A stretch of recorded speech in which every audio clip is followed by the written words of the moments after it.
Bonjour et bienvenue dans ce reportage grand format sur l'exploration et l'histoire des fortifications, premier d'une longue série, je l'espère.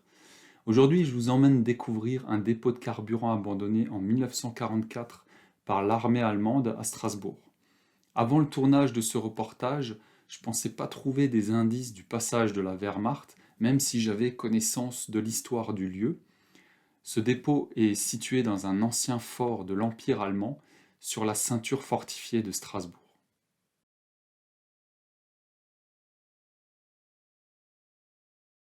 Pour mieux comprendre l'histoire de cet ouvrage, on va d'abord revenir 150 ans en arrière, en 1870. La guerre franco-allemande de 1870 est assez courte, environ 6 mois. Elle opposa la France à une coalition d'États allemands dirigée par la Prusse. La victoire allemande entraîne l'annexion par le Reich de l'Alsace et d'une grande partie de la Lorraine. Pendant cette guerre, Strasbourg subit un siège destructeur. L'artillerie allemande causa d'énormes dégâts.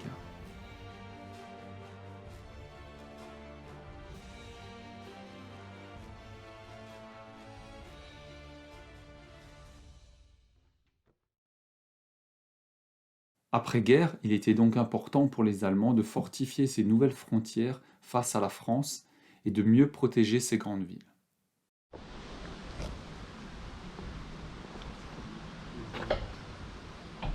Voilà le fossé autour du fort qui faisait à l'époque 3 mètres de profondeur. Un des rares fossés en eau autour des forts de Strasbourg, puisqu'ici on a la nappe phréatique, à peine on creuse un petit peu.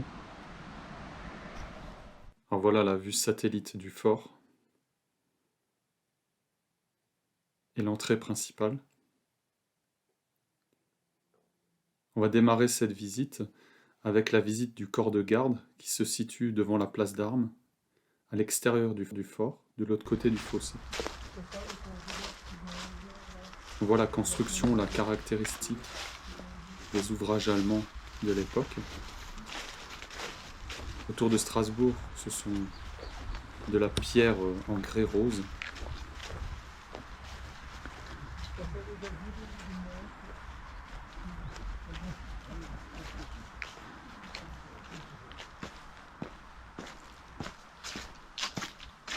Là, le fossé en eau derrière.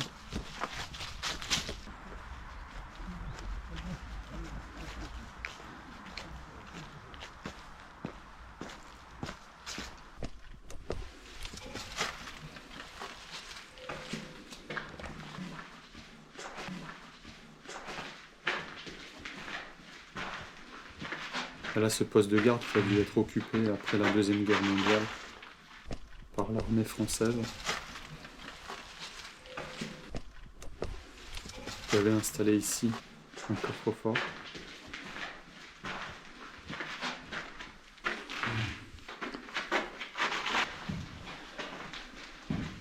Ils ont maçonné un bar aussi, de quoi se détendre ici.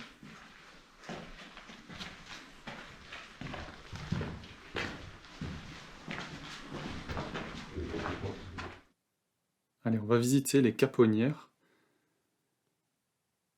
Il y en a 2 dans ce secteur du fort. Allez, on y va, on rentre. On voit tout de suite dans l'ouvrage que c'est bien noir. On a déjà de la suie ici au plafond. C'est une grosse porte blindée qui menait à la caponnière au fond du couloir.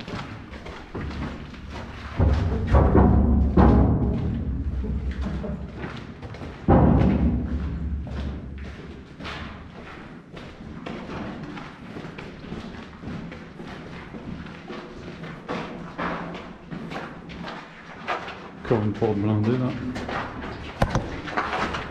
Qui permettait d'isoler le secteur de caponnière et de la poudrière.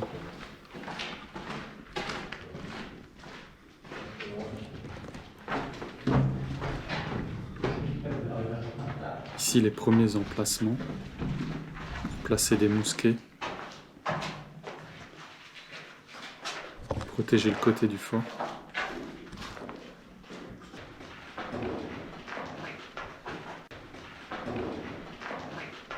Ici encore, 2 emplacements. Là c'est plus gros, alors je pense que c'était pour placer un canon revolver. Et un deuxième ici. Ou une mitrailleuse. En tout cas on a des volets blindés là. Et un support au sol.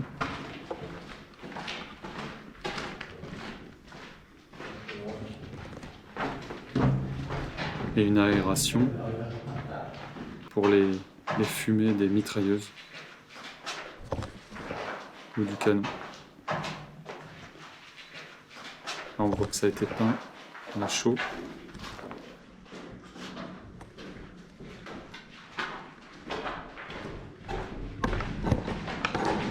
Là, un casier à munitions sûrement.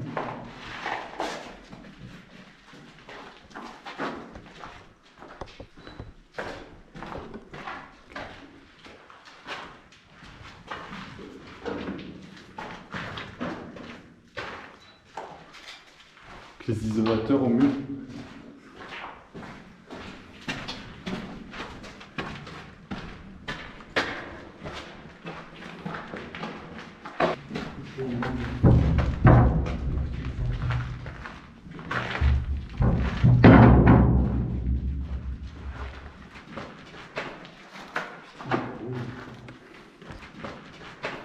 C'est un vrai labyrinthe ici. Et là on a la caponnière au bout.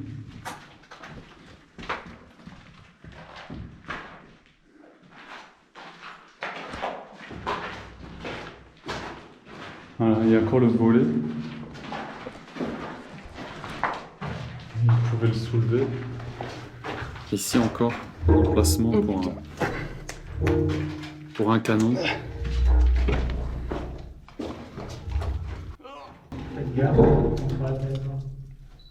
Ah, ça pèse. Hein. Là c'était derrière un câble là, avec une poulie de renvoi. Ah oui.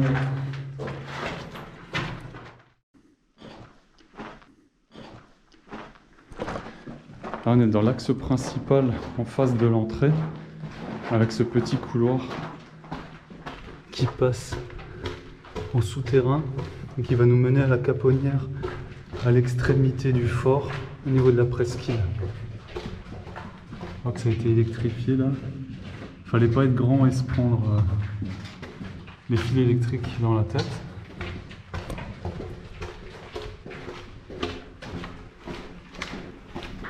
On avait des emplacements pour 4 canons revolver de 37 mm. Là, c'est par ici. Voilà un emplacement pour un canon revolver donc. Et un système qui permettait, avec une poulie, de lever ce volet. Voilà un canon revolver de 37 mm. Un autre modèle. Et là, ce système de poulie avec un contrepoids qui servait à lever le volet et faire feu.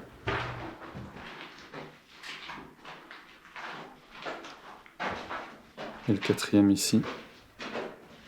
C'est un système poulie. On voit le contrepoids là. Il y a un système de chaîne qui part dans cette pièce métallique au-dessus, on ne le voit pas. Et là, ce volet qui devait se lever. Et ici, le bout de la caponnière, on avait de quoi placer des mousquets. C'est un petit local pour ranger les munitions. Et là, on pouvait placer des fusils.